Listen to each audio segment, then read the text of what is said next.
এরা হলো ভারতের শত্রুঘ্ন। তাই ভারতের শত্রুঘ্ন চিত্রকূট পর্বতে আগমন করেছে। আর তখন ভারতের শত্রুঘ্নের ভূমিকায় নৃত্য পরিবেশন করে দেখাবে। এরা হলো পুতুল শহীদ ও মানসী মাহাতো।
আজ তারা অযোধ্যা ছেড়ে এই চিত্রকূট পর্বতকে হয়েছে স্থান। আজ তারা অযোধ্যা ছেড়ে এই চিত্রকূট পর্বতকে হয়েছে স্থান। আমাদের অযোধ্যা যে আর অযোধ্যা নগরী নেই দাদা। আমাদের অযোধ্যা যে আর অযোধ্যা হয়েছে দাদা।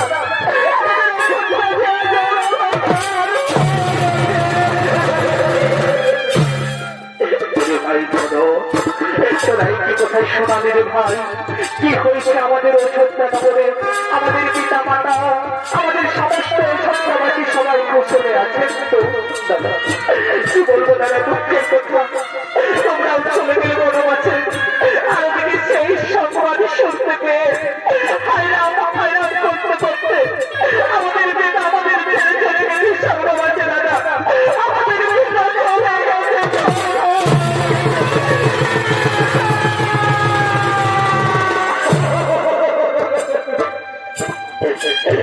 ওরে ভাই ভালো, ওরে ভাই ভালো, তোরা কি কথা শোনাবি রে ভাই? আমাদের পিতা আমাদের মেয়ে চলে গেছে সর্ববাসে।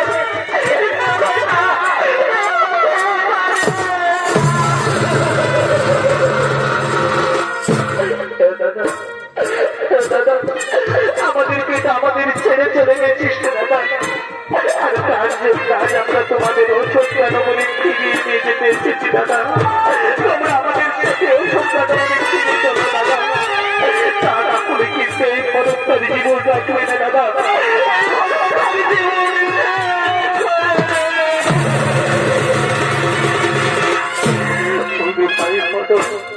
ওরে ভাই ফটো কথা বলিস না ভাই।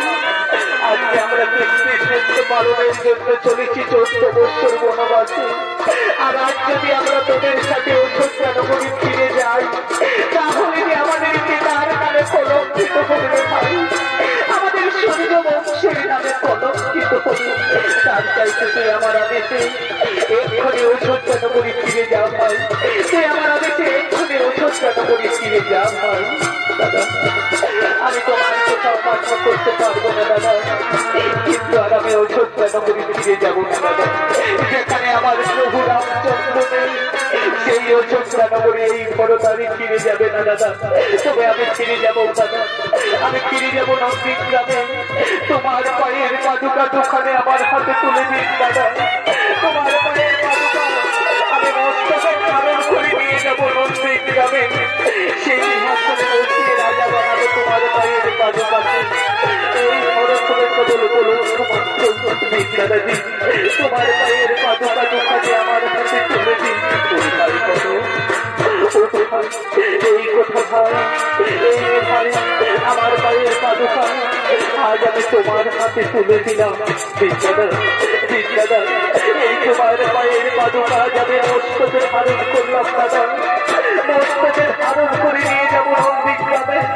সিংহাসনে বসে রাজার পায়ের পাদুকাকে এই খরচ মাত্র। তবে এই খরচের একটি নিবেদন দাদা, আমি এক এক করে 14 বছর অপেক্ষা করবো নন্দিক গ্রামে। আর যেদিন 14 বছর পূর্ণ হবে, সেদিন যদি আমি তোমায় অযোধ্যা নগরে না দেখতে পাই দাদা, সেদিন এই খরচ করবে দাদা। এই খরচকে কেউ বাঁচাতে পারবে না দাদা।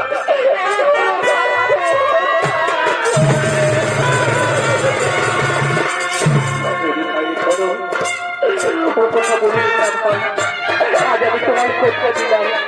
এক এক করে যেদিন আমার 14 বছর বনবাস জীবন পূর্ণ হবে, সেই দিন এই নাম নিশ্চয়ই ফিরবে অযোধ্যায়। এখন আমার আদেশে অযোধ্যা নগরী ফিরে যাওয়া হয়। দাদা, আমরা চলেই যাচ্ছি দাদা, আমরা চলেই যাবো, চলেই যাবো। বিদায় দাদা,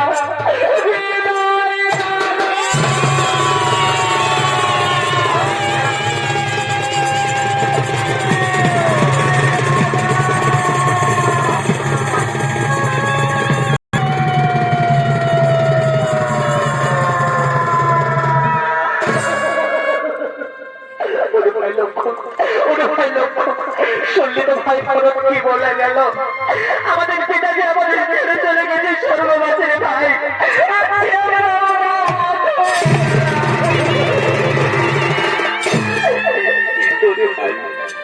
ওরে ভাই লক্ষ্য, পথের পুত্রের কর্তব্য হল তাদের পিতার পিণ্ড দান করা, কিন্তু আজ আমরা আমাদের পিতাকে কিসের পিণ্ড দান করবো ভাই? আজকে আমাদের কাছে কিছু নেই ভাই, আজকে আমরা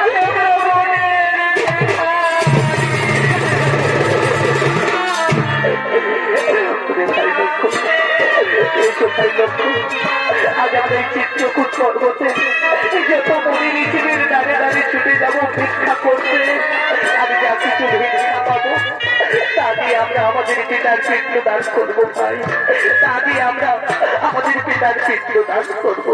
হ্যাঁ দাদা, হ্যাঁ দাদা, আজ আমরা তাই করবো দাদা, আজ আমরা আমাদের পিতার পিণ্ড দান করার জন্য আজ আমরা দাঁড়িয়ে দাঁড়িয়ে ভিক্ষা করবো দাদা, আর যা কিছু শিক্ষা পাবো তা দিয়ে আমরা আমাদের পিতার পিণ্ড দান করবো। আর আমরা দেরি করবো না, অবশ্যতা তুমি আমাদের জন্য এই ফাল্গু নদীর তীরে বসে অপেক্ষা করো সীতা। আজ আমরা এই চিত্রকূট পর্বতে যত মনে ঋষিদের দাঁড়ে দাঁড়িয়ে ছুটে যাবো ভিক্ষা করতে, আর যা কিছু ভিক্ষা পাবো তা দিয়ে আমরা আমাদের পিতার পিণ্ড দান করবো। তোমরা চলে যাও ভিক্ষা করতে, ততক্ষণ আমি তোমাদের জন্য এই ফাল্গু নদীর তীরে বসে অপেক্ষা করবো প্রভু, তোমরা চলে যাও ভিক্ষা করতে। আমরা চলেই যাচ্ছি সীতা, বিদায় সীতা, তুমি নিজের খেয়াল রেখো সীতা, বিদায় সীতা।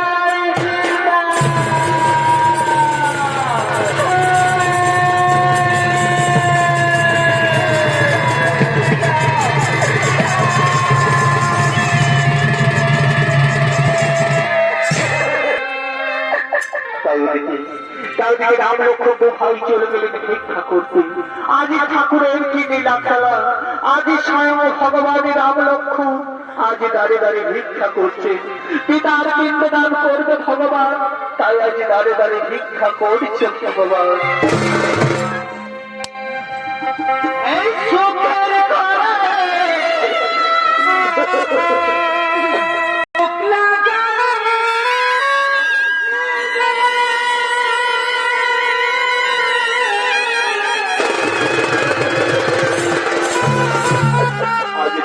ভিক্ষা করছে ভগবান।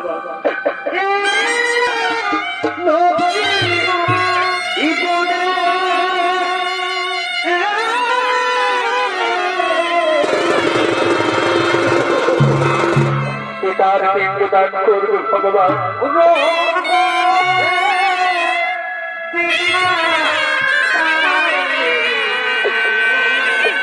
আজ দাঁড়িয়ে দাঁড়িয়ে ভিক্ষা করছে ভগবান।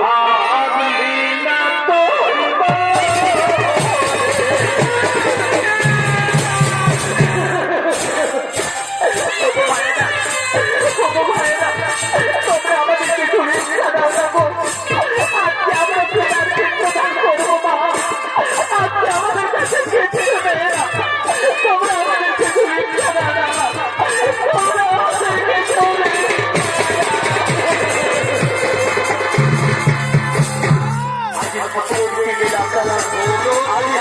ভগবানের নাম লক্ষ্য আজ দাঁড়িয়ে দাঁড়িয়ে ভিক্ষা করছে।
আজ দাঁড়িয়ে দাঁড়িয়ে চিন্তা করছি ভগবান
সেই সময় মহারাজের দশরথের আত্মা আজ ফাল্গু নদীর তীরে ছুটে এসেছে।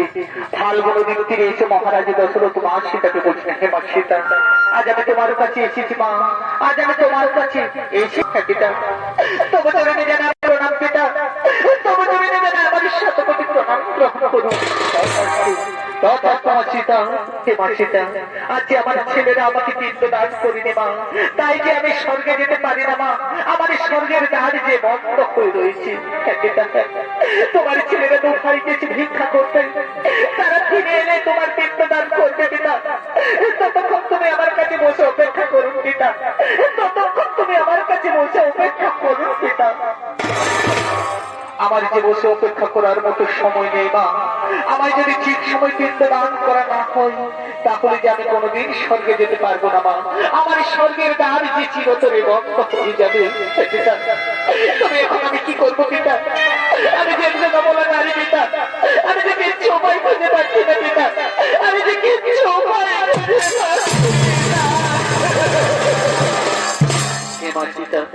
তুমি কেঁদো না মা, আমি যে তোমার চোখের জল আর সহ্য করতে পারছি না মা। হে মা সীতা, আজ আমার পুত্রের অবর্তমানে আজ তুমি আমাকে পিণ্ড দান করো মা, আর তোমার দেওয়া পিণ্ডকে আমি এক্ষুনি চলে যাবো স্বর্গবাসে মা, আমি এক্ষুনি চলে যাবো স্বর্গবাসে। আজ আমি তোমাকে নিজের পিণ্ড দান করবো পিতা, আজ আমার কাছে কিচ্ছু নেই পিতা, আজ তোমার পুত্র বধূ পিতা। হে মা সীতা, আজ তুমি আমাকে ফাল্গু নদীর তীরে সাক্ষী রেখে বালির পিণ্ড দান করো মা, আর তোমার দেওয়া বালির পিণ্ড খেয়ে আমি এক্ষুনি চলে যাবো স্বর্গবাসে। আজ আমি তাই করবো পিতা, আজ আমি আমার প্রভুর বর্তমানে আজ আমি তোমাকে বালির পিণ্ড দান করবো পিতা, আজ আমি তোমাকে বালির পিণ্ড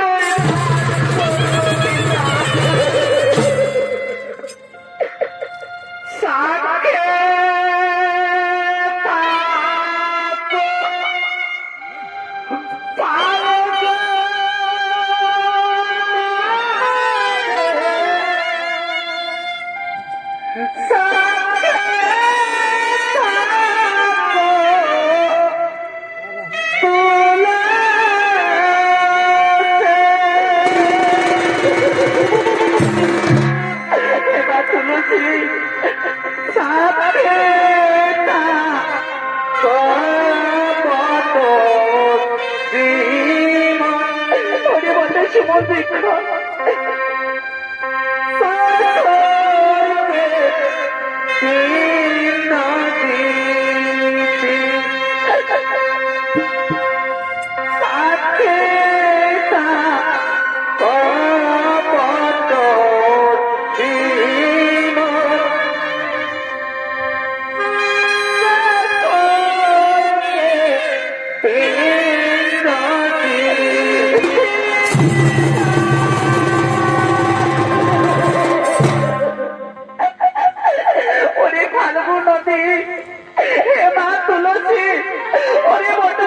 বৃক্ষ তোমরা সবাই সাথে থাকো। আজ আমি তোমাদেরকে সবাইকে সাথে রেখে আমি আমাদের শ্বশুরকে বানের পিণ্ড দান করছি। আমার প্রভু হলে তোমরা তাকে বলে দিও যে আমি আমাদের পিতাকে বানের পিণ্ড দান করে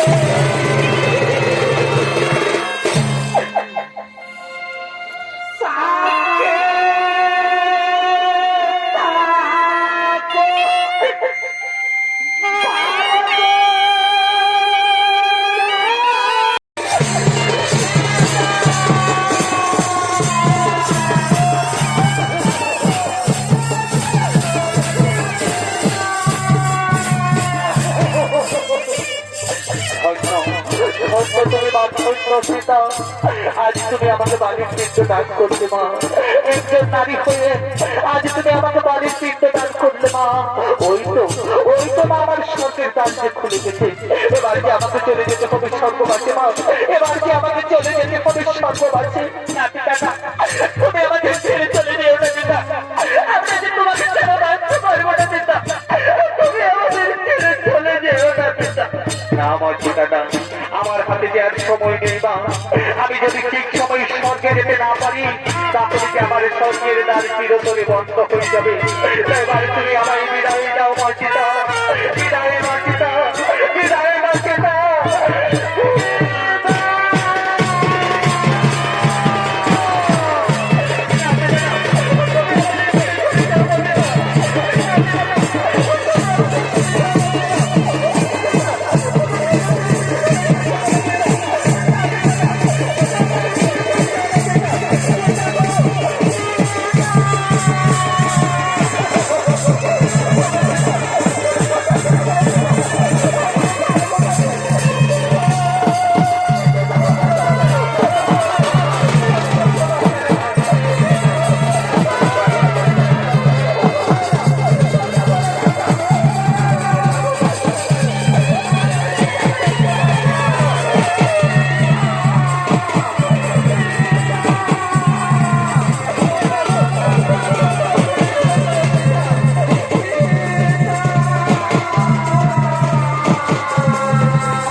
এবার আমরা পরীক্ষা করে ফিরে এসেছি পিতা।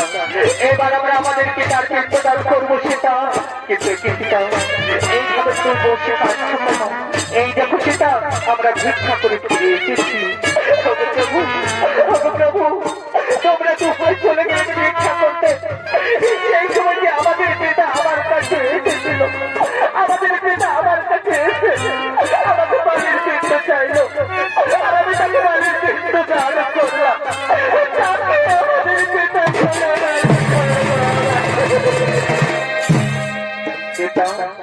কেন তুমি আমাদের সাথে মিথ্যা কথা বলছো পিতা? কেন তুমি আমাদের সাথে রসিকতা করছো? আমাদের পিতা তো এই ফাল্গুন নদীর তীরে আসতে পারে না। কেন তুমি আমাদের সাথে মিথ্যা কথা বলছো? না প্রভু না, আমি মিথ্যা কথা বলছি না প্রভু। আমি সত্যি করে বলছি প্রভু। তোমরা তো হয় যখন চলে গেলে ভিক্ষা করতে সেই সময় যে আমাদের পিতা আমাদের সাথে আমার কাছে এসেছিল। আমাদের পিতা আমার কাছে এসে আমাকে বাড়ির পিণ্ড চাইল প্রভু। আর আমি তাকে বাড়ির পিণ্ড দান করলাম।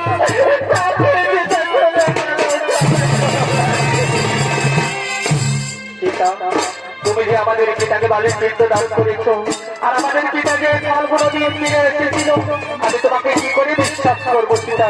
তোমার কাছে কি কেউ সাক্ষী আছে পিতা? তোমার কাছে কি কেউ সাক্ষী আছে? আমার কাছে সাক্ষী আছে প্রভু। আমার কাছে সাক্ষী আছে স্বয়ং ফাল্গুন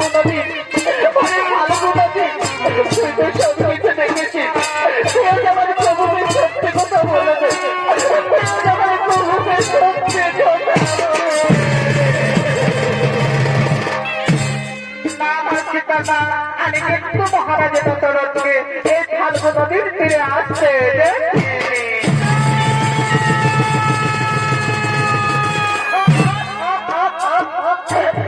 ওরে ফাল্গু নদী, আজ তুই সব কিছু দেখো আমার প্রভুকে মিথ্যা কথা বলেছিলি। আজ তুই সব কিছু দেখো আমার প্রভুর কাছে আমাকে মিথ্যাবাদী সাজালি। ওরে ফাল্গু নদী, এই জন্য আজ আমি তোকে অভিশাপ দেবো। তোর জল কোনোদিনও উপরে বইবে না, তোর উপর দিয়ে মুখ পরিষ্কার পার হবে। তুই থাকবি ছিল অন্তশীলা হয়ে। এই সীতা রবি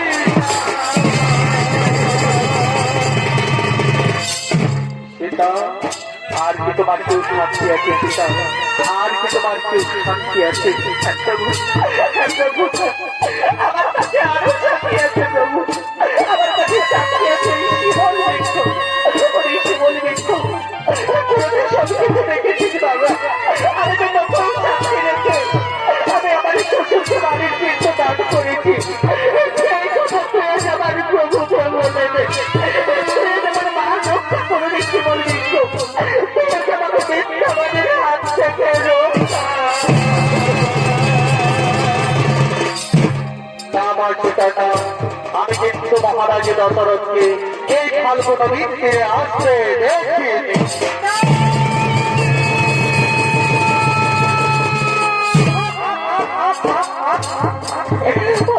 বলবি আজ তুই আমার প্রভুকে মিথ্যা কথা বলে দিলি। আজ তুইও সব কিছু দেখো আমার প্রভুর কাছে আমাকে মিথ্যাবাদী সাজালি। কি বলবি এই জন্য আজ আমি তোকে অভিশাপ দেবো। তোর ফুলের কোনো সুগন্ধ থাকবে না, তোর ফুল কোনো দেবদেবীর পুজোতে লাগবে না।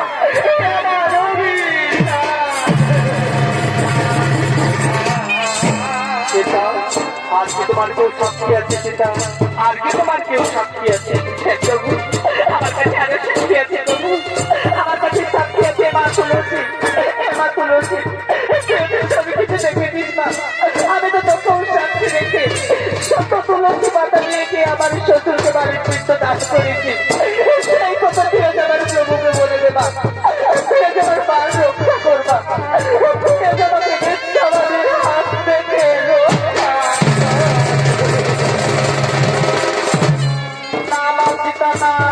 আমি কিন্তু মহারাজের দশরথকে এই ফাল্গু নদীর তীরে আসতে দেখিনি।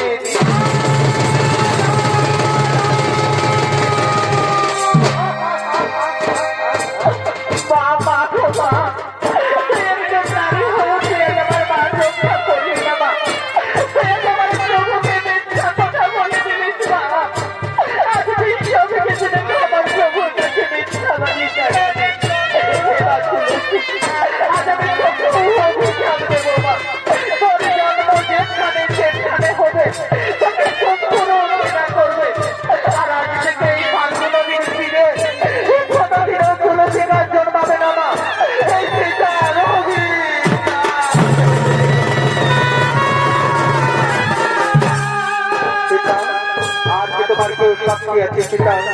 আর কি তোমার কেউ সাক্ষী আছে? আমার কাছে আরো সাক্ষী আছে প্রভু, আমার কাছে সাক্ষী আছে এই বট বৃক্ষ। ওই বট বৃক্ষ সব কিছু দেখেছিস বাবা। তুই অন্তত আমার প্রভুকে সত্যি কথা বলে দে, তুই আমার মা রক্ষা করো বট বৃক্ষ। তুই আমার প্রভুকে সত্যি কথা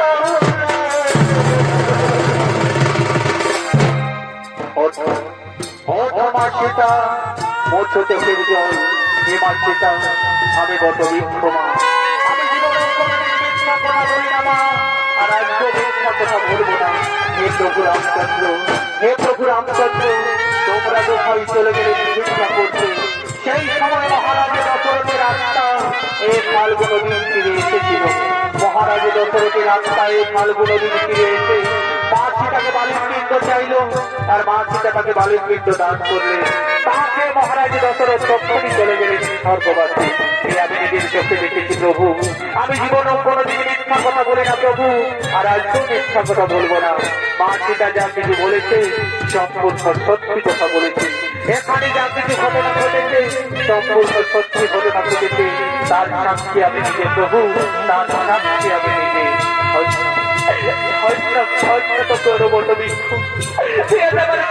সত্যি কথা বলে তুই আজ আমার মান রক্ষা করলি, তুই আজ আমার প্রভুকে সত্যি কথা বলে তুই আজ আমাকে মিথ্যাবাদীর হাত থেকে রক্ষা করলি।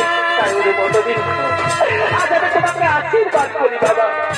সত্য নেতা দাপর বলি চার জীবনে তুই চির অমর হয়ে থাকবি এই জগৎ মাঝারে। তোর গাছের পাতা কোনোদিনও ঝরে শেষ হবে না, তোর গাছের ছায়া থাকবে সব সময় শীতল, আর তোর গাছের নিচে যে প্রাণী বসবে সে তীরে শান্তি স্থাপন করবে। আর আজ থেকে তুই এই ফাল্গু নদীর তীরে যুগ যুগ ধরে অক্ষয় বর্ণিতে বেঁচে থাকবি বাবা। তুই যুগ যুগ ধরে অক্ষয় বর্ণিতে বেঁচে থাকবি। এ আমার আশীর্বাদ, এ আমার আশীর্বাদ, এ আমার আশীর্বাদ। প্রভু প্রভু এবার তো তুমি সাক্ষী পেলে প্রভু, এবার তো তুমি আমায় বিশ্বাস করো প্রভু যে আমি আমাদের পিতাকে বলে পিণ্ডদান করে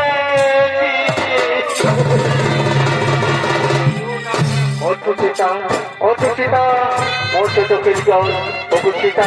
আজ আমি উপযুক্ত সাক্ষী পেলাম, আজ আমি উপযুক্ত প্রমাণ পেলাম যে সত্যি এই তুমি আমাদের পিতাকে বালির পিণ্ডদান করেছ।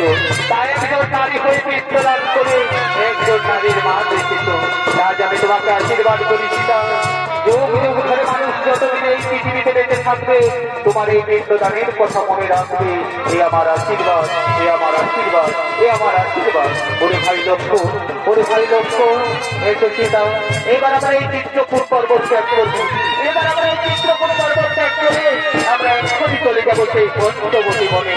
তা না হলে ভরত শত্রুঘ্ন আবার ফিরে আসতে পারে এই চিত্রকূট পর্বতে।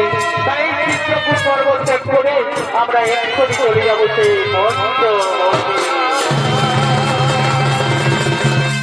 অবশ্যই মহামান্যেশ্বরী দর্শক মন্ডলী মাতৃমন্ডলী আমার স্নেহের ছোট ছোট মা ভাই বোনেরা, তাই তখন আমরা পার্বতী মহিলা সৈতের অত্যাদি সুদীপ্রা সৈতের পক্ষ থেকে আমাদের যে দ্বিতীয় নম্বর ছনিত্য পালা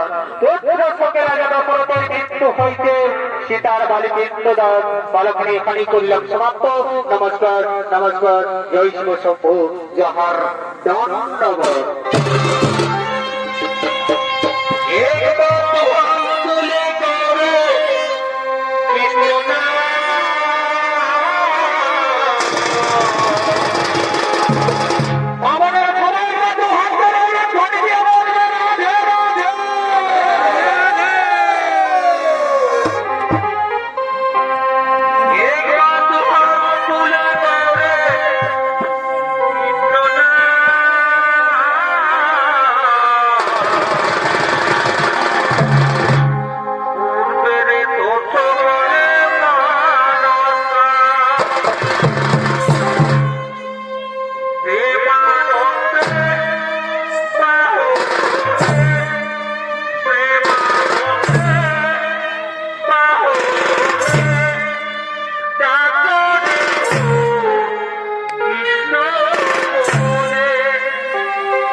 তোমরা কেউ আমাকে আমার কাছে আমার কাছ থেকে অভিমান করে থেকে দাও।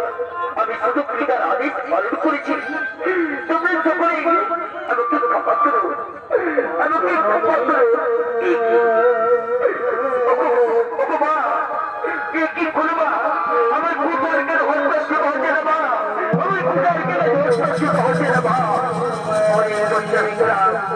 আমি তোর খাবার ধরে আমি তোর মা তোর পিতার কাছে যা তোর পিতার কাছে গিয়ে জেনে নি কেন তোর পুরা আজ অসহ্য চটে না